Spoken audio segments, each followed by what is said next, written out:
ओम नारायण नारायण नारायण नारायण। सब मित्रों को राम राम, सबका स्वागत है दोस्तों। कैसे हैं आप सब?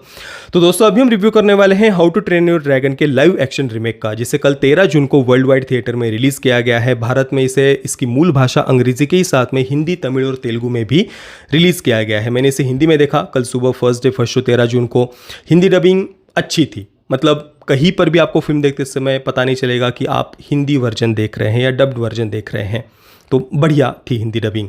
फिल्म के डायरेक्टर है डीन डेब्लॉइस, जो इससे पहले how to train your dragon की तीनों एनिमेटेड फिल्मों को डायरेक्ट कर चुके हैं। पहले पार्ट के हालांकि वे को डायरेक्टर थे, दूसरे और तीसरे पार्ट को उन्होंने स्वयं डायरेक्ट किया हुआ है और साथ में ही इन सभी फिल्मों के वे राइटर भी है। तो इस यूनिवर्स के बारे में वे काफ़ी अच्छी तरीके से जानते हैं, समझते हैं। स्वयं उन्होंने फिल्मों को डायरेक्ट भी किया हुआ है। 2 घंटे और 5 मिनट की फिल्म है। एक्टर्स की बात करें तो जेरार्ड बटलर एकमात्र जाना पहचाना चेहरा थे फिल्म में, जिन्होंने हिकअप के पिता की भूमिका यहाँ पर निभाई है और वे बिल्कुल परफेक्टली सूट हो रहे थे उस कैरेक्टर के ऊपर। अब देखिए, how to train your dragon के तीनों ही पार्ट्स का हमने रिव्यू किया हुआ है। जब 2019 में इसका तीसरा पार्ट आया था, उस समय मैंने इस पूरी फिल्म सीरीज़ का एक ही वीडियो में रिव्यू किया हुआ है। वो वीडियो आप अवश्य देखना। वहाँ पर इस पूरी सीरीज़ के बारे में, इसकी फिलॉसफी के बारे में, ये तीनों ही फिल्में क्या कहने का प्रयास करती है, इन सब बातों के बारे में हमने संक्षेप में चर्चा की हुई है। मात्र 11 मिनट का वो वीडियो है, उसे आप बिल्कुल भी मिस मत करना। तो वो सब बातें मैं यहाँ पर रिपीट नहीं करने वाला। जस्ट लाइव एक्शन रीमेक में क्या कुछ बदलाव उन्होंने किए हुए है या नहीं, या फिर आपको ये लाइव एक्शन रीमेक देखना चाहिए या नहीं, या फिर आप घर पर ही इस एनिमेटेड फिल्म देख सकते हैं, इसके बारे में केवल हम यहाँ पर चर्चा करने वाले हैं। तो देखिए, ऊपर से तो उन्होंने कहानी में कुछ भी ऐसा बड़ा चेंज नहीं किया है। छोटे मोटे माइनर चेंजेस आपको देखने को मिलेंगे, जैसे कि एस्ट्रिड का जो कैरेक्टर है, फीमेल लीड का कैरेक्टर, यहाँ पर उसको थोड़ा सा ज़्यादा एग्रेसिव या उसका जो फ्रस्ट्रेशन वगैरह है वो थोड़ा और ज़्यादा दिखाया है, जो एनिमेटेड फिल्म में आपको उतना देखने को नहीं मिलेगा।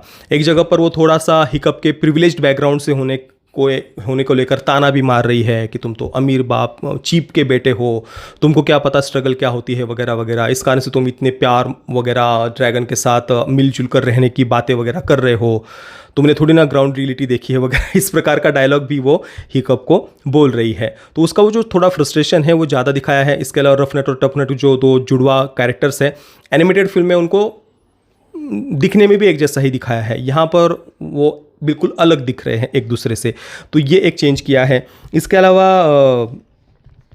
एक और चेंज जो डाइवर्सिटी को लेकर के है। एनिमेटेड फिल्म में जितने भी कैरेक्टर्स हैं वो लगभग सभी वाइट कैरेक्टर्स उन्होंने दिखाए हैं। यहाँ पर आपको डाइवर्सिटी, ब्लैक कैरेक्टर्स भी दिखेंगे, अलग अलग एथनिसिटी के अलग अलग जगह के कैरेक्टर्स आपको यहाँ पर देखने को मिलेंगे। हालांकि कुछ अलग ऐसा उन्होंने उपदेश देने का प्रयास किया हो वगैरह ये नहीं है, जस्ट वो स्क्रीन पर दिख रहे हैं कि वे अलग अलग एथनिसिटी के कैरेक्टर्स आपको देखने को मिलेंगे। उस पर अधिकतर लोगों का ध्यान भी नहीं जाएगा। तो बिल्कुल ही ऐसे कुछ माइनर चेंजेस है। ओवरऑल फिल्म की जो मूल भावना है, कहानी है, कैरेक्टर्स का जो मूल स्वभाव है, उसमें कुछ खास ज़्यादा उन्होंने ऐसा चेंज नहीं किया है। बाकी मैं तो कहूँगा कि आप एनिमेटेड फिल्म भी अगर देख लेंगे तो भी कुछ फ़र्क नहीं पड़ेगा। मतलब मुझे तो यही समझ में नहीं आता कि उन्हें ये लाइव एक्शन बनाने की आवश्यकता ही क्यों पड़ी। हालांकि देखिए, जंगल बुक का जब लाइव एक्शन रीमेक बना था 2017 या 18 में आया, 17 में आया था शायद जंगल बुक का लाइव एक्शन रीमेक, वो हम समझ भी सकते हैं क्योंकि ओरिजिनल जंगल बुक उसको कई वर्ष हो गए थे, हाँ कई दशक हो गए थे, हम ये कह सकते हैं।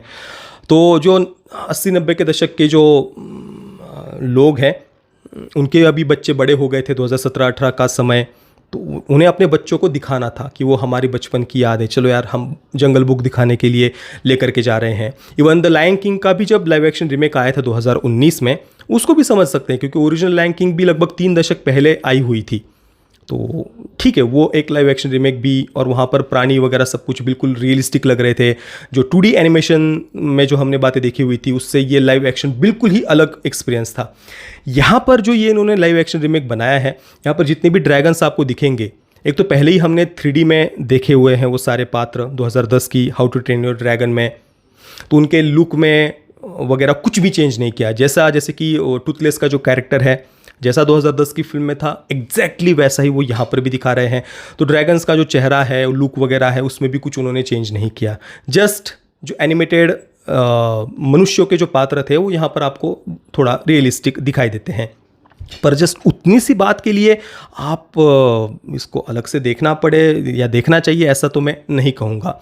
जबकि कहानी में उन्होंने कुछ भी चेंज नहीं किया और अभी बिल्कुल हमारी मेमोरी में सारी बातें हैं। इसका आखिरी पार्ट जस्ट 6 वर्ष पहले 2019 में आया हुआ है, फिर भी वो लाइव एक्शन रीमेक बना रहे हैं, ये तो उनकी ही गलती मैं कहूँगा। और ऊपर से बजट इतना ज़्यादा, $150 मिलियन के बजट के साथ में इसको बनाया हुआ है और अभी तक इसने मात्र 10-15 मिलियन डॉलर का केवल कमाई की है। हालांकि कल ही रिलीज़ हुई है, पर मुझे लगता नहीं कि ये फिल्म अपना बजट भी शायद ही रिकवर कर पाए। क्योंकि आप ही बताइए ना कि अगर आपने 2010 की फिल्म देखी हुई है तो उन्हीं सेम लुक वाले ड्रैगन्स, कुछ भी फ़र्क नहीं, आप क्या दोबारा पैसे खर्च करके देखने जाएंगे? ऐसा मुझे नहीं लगता। बाकी फिल्म बढ़िया है, फिल्म कहीं पर भी हमें निराश नहीं करती है, क्योंकि ओरिजिनल कहानी के साथ में उन्होंने कोई छेड़छाड़ नहीं की है, जैसा कि उन्होंने स्नो वाइट के लाइव एक्शन रीमेक में किया। उस प्रकार का कुछ वोक थीम वगैरह उन्होंने कुछ ऐड नहीं किए हैं, ओरिजिनल कहानी के साथ न्याय किया है। इस कारण से हमें फिल्म पसंद आती है। एंडिंग में हमें फिल्म भावुक भी करती है। पिता और पुत्र के बीच के रिलेशनशिप को उन्होंने जिस प्रकार से दिखाया है, हिकअप अपने पिता को प्रसन्न करने की ही उसकी एकमात्र इच्छा होती है। भले ही मतलब अपने पिता के विरुद्ध वो जा रहा होता है, ऐसा शुरुआत में हमें लगता है, परंतु अंततः वो अपने पिता को ही प्रसन्न करना चाहता है। और ये बात वो अपने मित्रों से कहता भी है कि भाई मेरे पिता का जो उद्देश्य है वो अच्छा है, वो सही है, वो कोई गलत नहीं है, वो बस अपने ट्राइब की रक्षा करना चाहते हैं। ये जो ड्रैगन हंटिंग ट्राइब उन्होंने दिखाई है वाइकिंग्स की, ड्रैगन्स का शिकार करने वाली, तो वो जस्ट अपने परिवार, अपने समूह, अपने ट्राइब की रक्षा करना चाहते हैं। तो वो अपने पिता को भी समझता है, उनको वो जस्ट अपना पर्सपेक्टिव या वो जो बात जान रहा है वो अपने पिता को बताना चाहता है। और एंडिंग में जिस प्रकार से उन सब बातों को, जिस प्रकार से फिल्म की एंडिंग होती है वो हमें भावुक भी करती है और वो बिल्कुल एनिमेटेड फिल्म की तरह ही है, उसमें कुछ भी डिफरेंस नहीं है। तो अगर आप देखना चाहे फिल्म को या फिर कोई माता पिता अपने बच्चों को ये फिल्म दिखाना चाहे तो बिल्कुल आप देख सकते हैं। फिल्म आपको पसंद आएगी, इमोशनल करेगी। हाँ, हिकअप और एस्ट्रिड इनके बीच में एक लिप टू लिप किसिंग का सीन भी उन्होंने फिल्म के एंडिंग में डाला हुआ है, ये बात आप याद रखना। तो ओवरऑल फिल्म बढ़िया थी। मैं how to train your dragon के लाइव एक्शन रीमेक को दूंगा 8 आउट ऑफ 10 स्टार्स। अब पता नहीं इसका सेकंड पार्ट बनेगा या नहीं। अगर इस फिल्म को अच्छा रिस्पांस मिलता है, जो कि काफ़ी कठिन लग रहा है, तो ही शायद इसका सेकंड पार्ट आएगा। पर मुझे लगता है कि ये उन्हें करना ही नहीं चाहिए था, जब ओरिजिनल एनिमेटेड फिल्में इतने कुछ वर्ष पहले ही आई हुई है।